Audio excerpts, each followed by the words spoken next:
Oh, it's a muddy day here in Ontario, plus 10. So all that ice that was on the track is no more. Now it is water.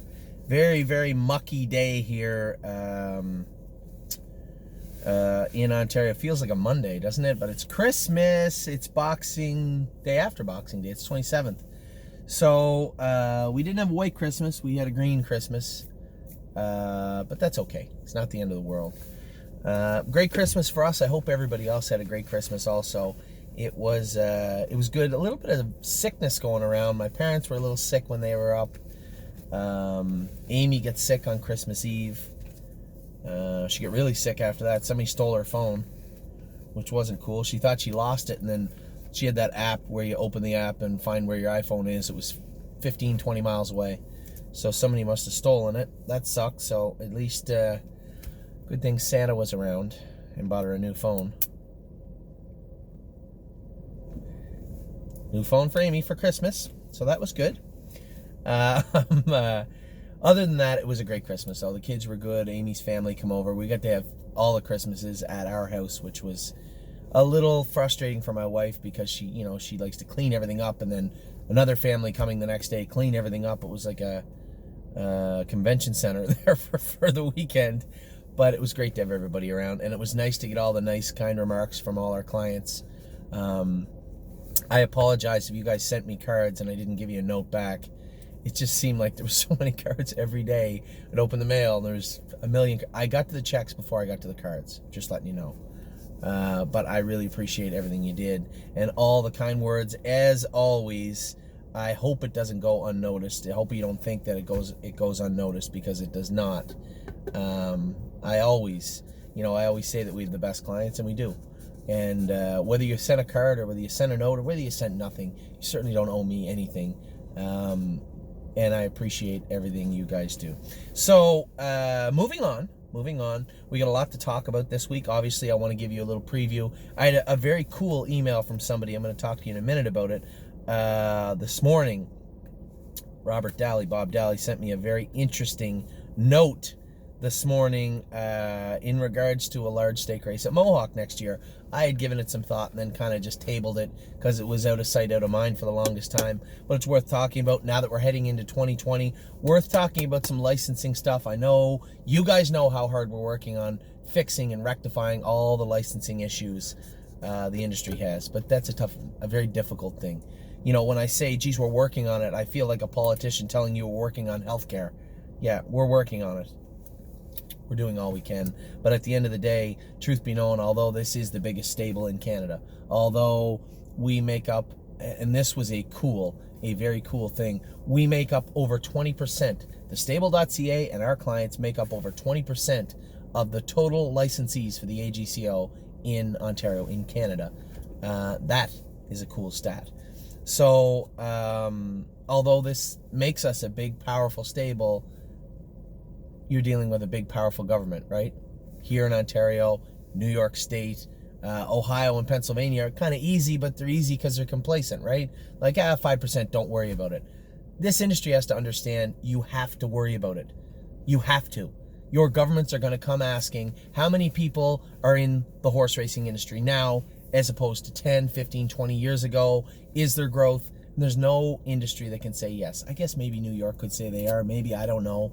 But without checking that box of, if you buy a horse, we have a way to license you in this jurisdiction. And Ohio and Pennsylvania, and I love Ohio and Pennsylvania, and I'm not knocking the jurisdiction, but if you don't have a way to write down, yes, Tom, Dick, and Harry from the stable.ca are licensed members of our Ohio jurisdiction, that growth goes unnoticed.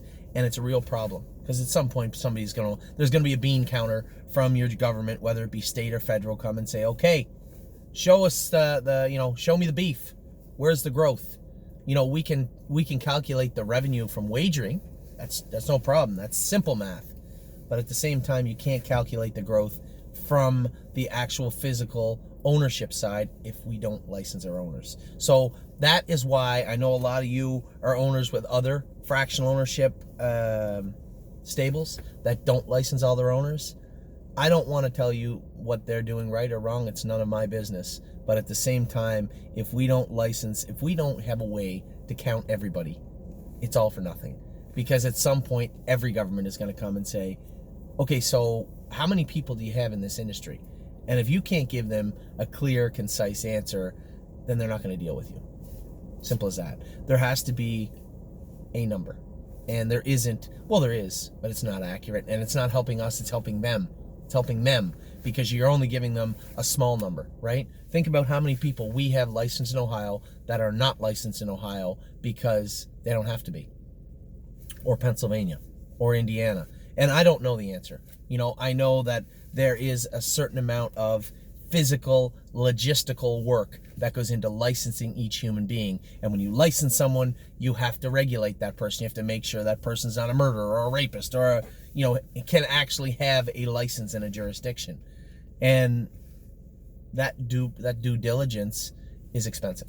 So it's either don't license them or license them, but we can't license them at a fair amount because it costs too much to license them. I understand that, but we have to have a way to subsidize that investigative arm. Either you say, here in Ontario, you don't need fingerprints anymore because you don't need them.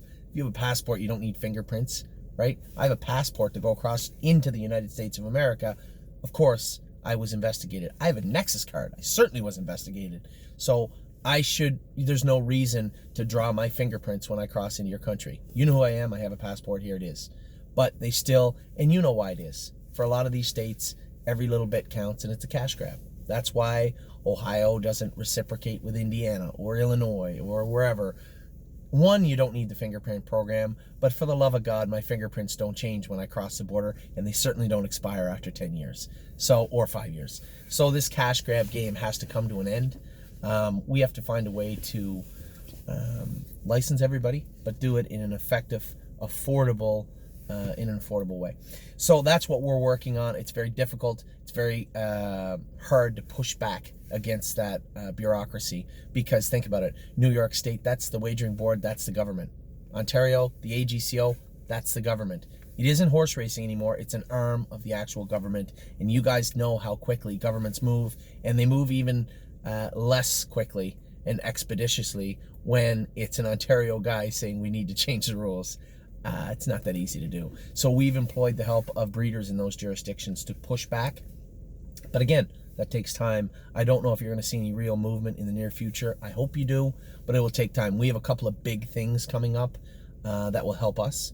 But even with this report being sent out, it's a report that somebody in the government would have to read and say, yeah, that makes sense. And then actually do something about it. So you're asking two big steps from a government agency. One, to read a report and understand it.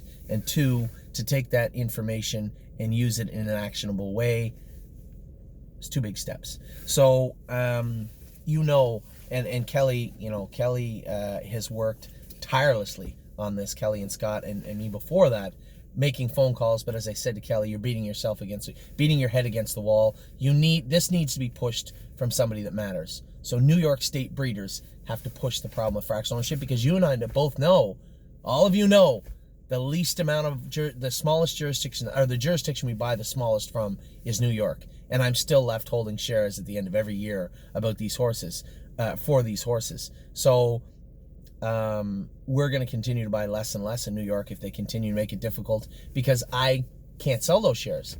I had 2 people last year walk away from their shares in New York because the licensing was so problematic and expensive.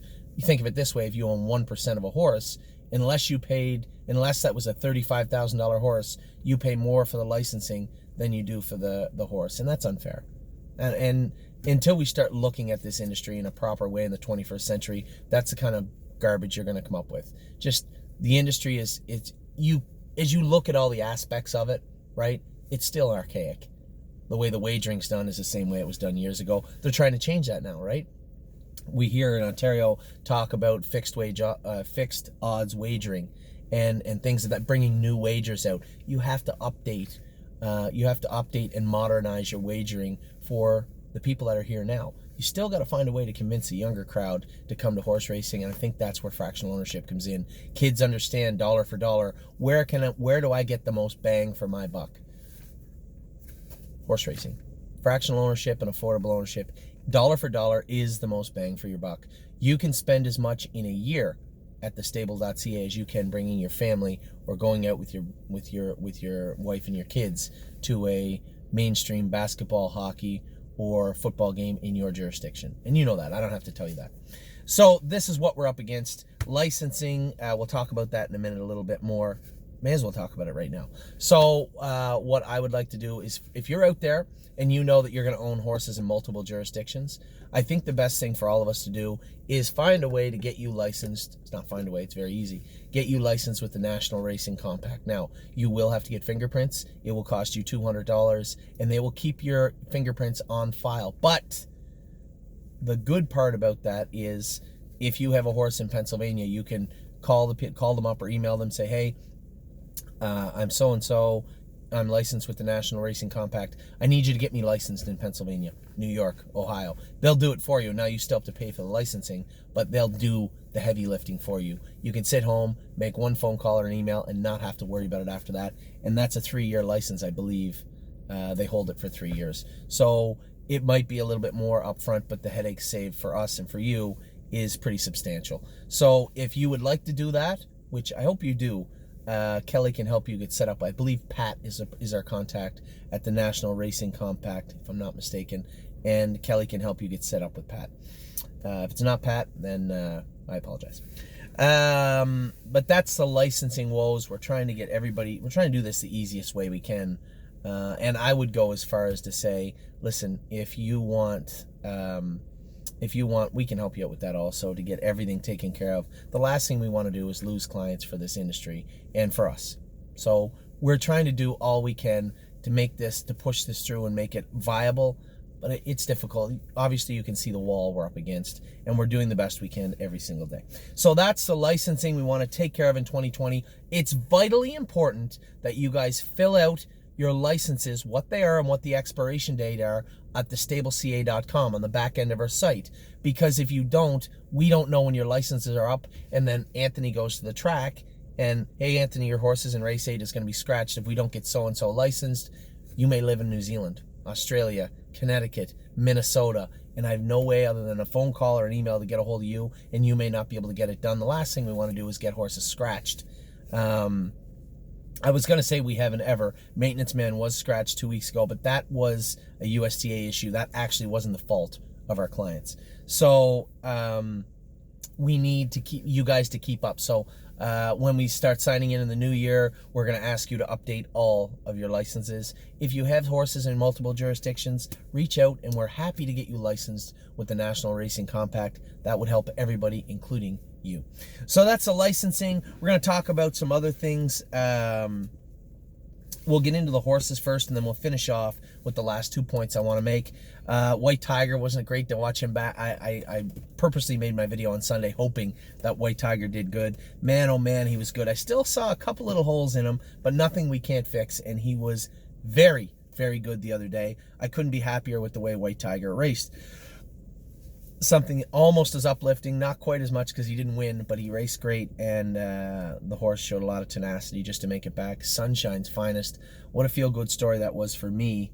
Obviously, Sunshine's Finest and I are joined at the hip, so to speak, or at least at the wrist, for eternity. This was the horse that I got in a bad accident with last April.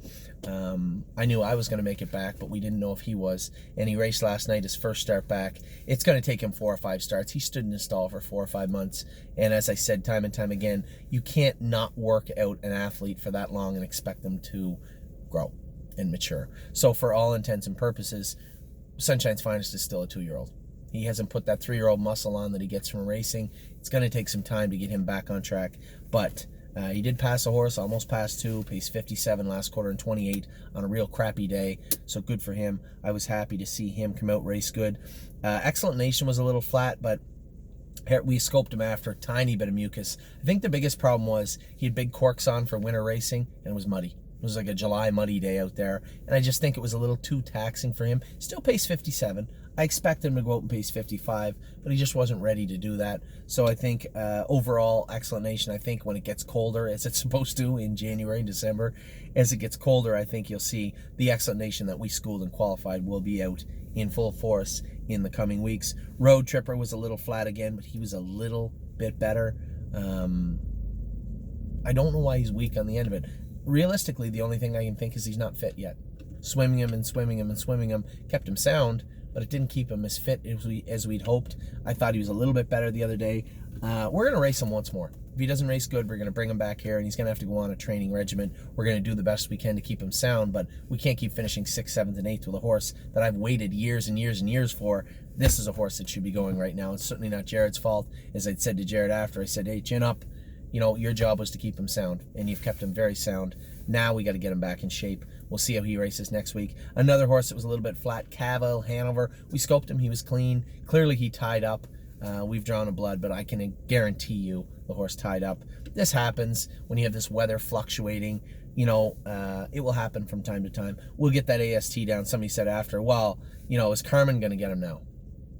Fair question. Because when we bought him, he was supposed to go to Carmen, but Carmen has horses for those classes. And Cavill Hanover was fantastic. Fastest mile of his life was 2 weeks ago, 54 flat on a freezing cold night.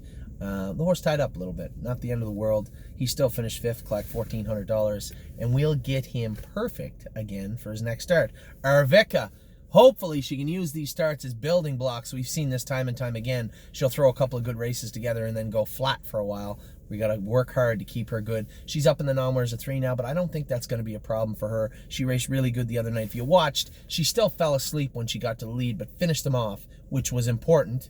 But I think following, she's now learning how to race, and people are like, oh my God. The one thing we have to remember, she was 3. She's turning 4. This is still a young horse, and people believe, oh, they're all mature at 3. That couldn't be further from the truth. They're not mature at 3. They can just go fast, and if you want to see proof of that, go walk down the shed row when Oh So Pine is racing. Watch him. He raced great the other night, finished 2nd, just beat at the wire. He's against aged horses, and when you look at them, they look like aged horses. And when you look at Oh So Pine beside them, he looks like a 3-year-old. A lot of muscle, a lot of bulk, a lot of mass to be put on Oh So Pine, and you can be sure he'll get better and better and better as we do that. West 52nd raced good. His last start just come up a hair short. Keeps drawing poorly. As I said to James, you know, I said James did the right thing, and I'm glad he did. I'm one of your partners on West 52nd, and we all know if he would have had went barreling out of there with him, he would have walked. Right? He might have snuck out and finished 4th or 5th, but it wouldn't be closing on the end of it, and I wouldn't want to trade that for his last 2 lessons. This is a horse that trotted 27-4 his last 2 races, something he's never done before on the end of the mile. I think this horse is growing into a better horse. Can't wait to see what he does when he draws the inside. Totally Tactor is racing on Sunday. We schooled Totally Tactor in 58 and a piece 59 the other day on Lasix. He is now entered into the Lasix program. Will be racing for the first time on Sunday on Lasix. Caviar's Triumph races Saturday night. This horse is running out of room for those allowances. He's going to lose them all January 1st, but at the same time, he can still draw the outside of Flamborough. We can race him at Mohawk. We have places to go with Caviar's Triumph. Forged and Fire is going to try and qualify with Gold Watch Saturday at Flamborough, get those guys on track and moving forward. And then I just got the news, Spirit of Dio's truck is leaving tomorrow. She's leaving tomorrow for Florida, so we're bringing her out of the field, brush her up, clean her up. She's off to John Boutenshane in Florida for tomorrow. So that's a lot of the opening. Obviously, I talked about White Tiger, Also Pine, Sunshine's Finest, Excellent Nation, Road Tripper, Cavill Hanover, Avica, West 52nd, Totally Tactor, Caviar's Triumph, Forged and Fire, Gold Watch, Spirit of Dio. I believe that's the bulk of who raced this week. I don't think our filly raced this week. What's her name?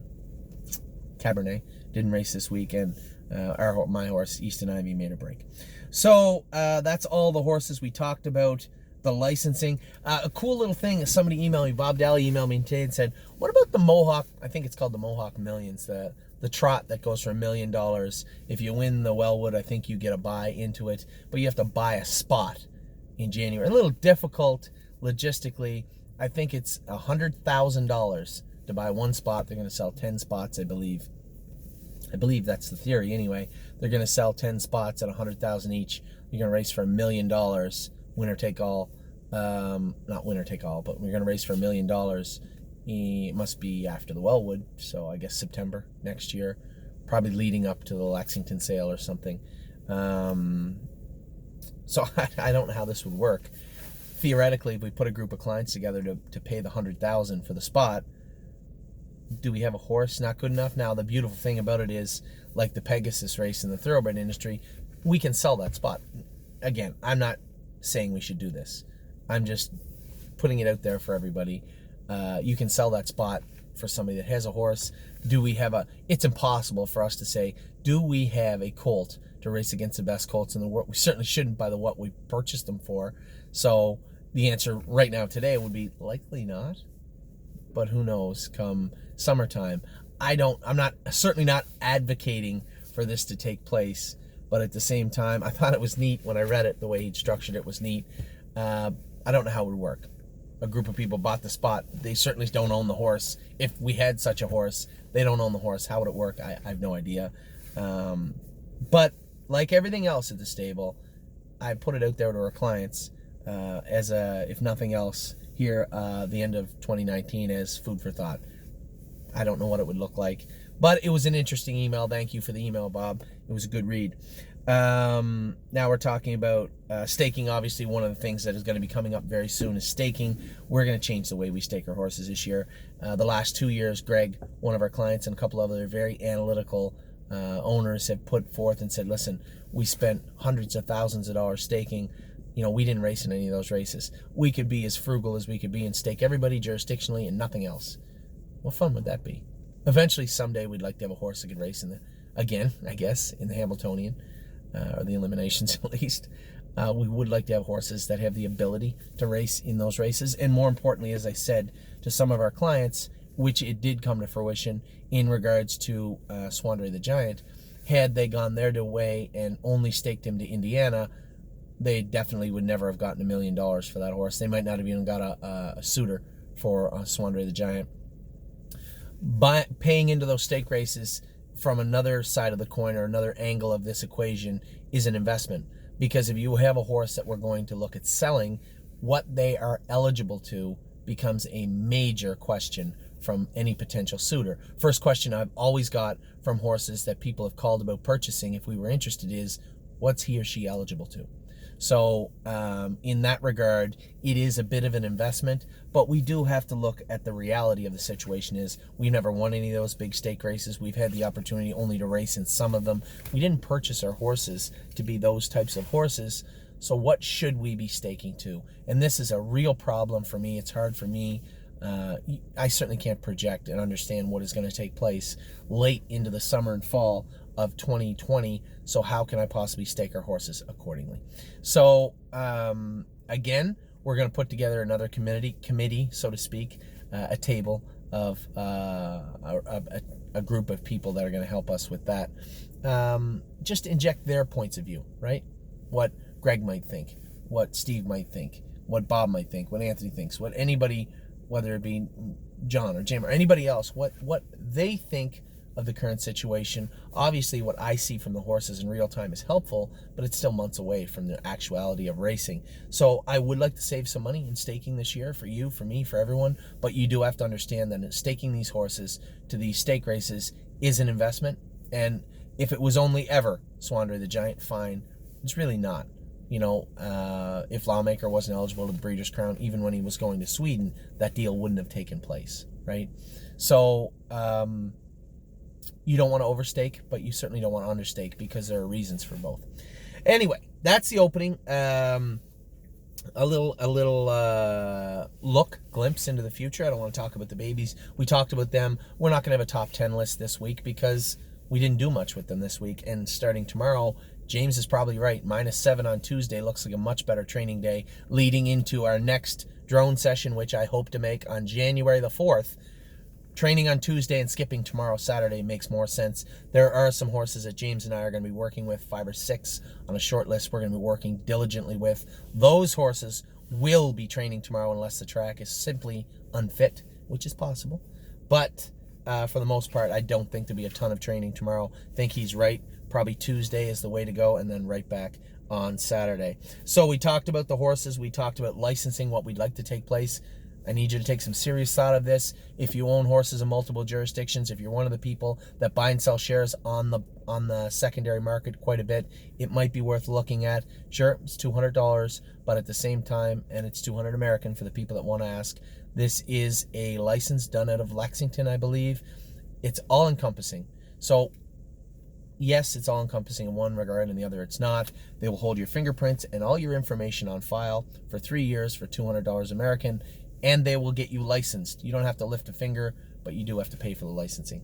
So it's very helpful. I would like to get as many people signed up with the National Racing Compact as soon as I could heading into 2020.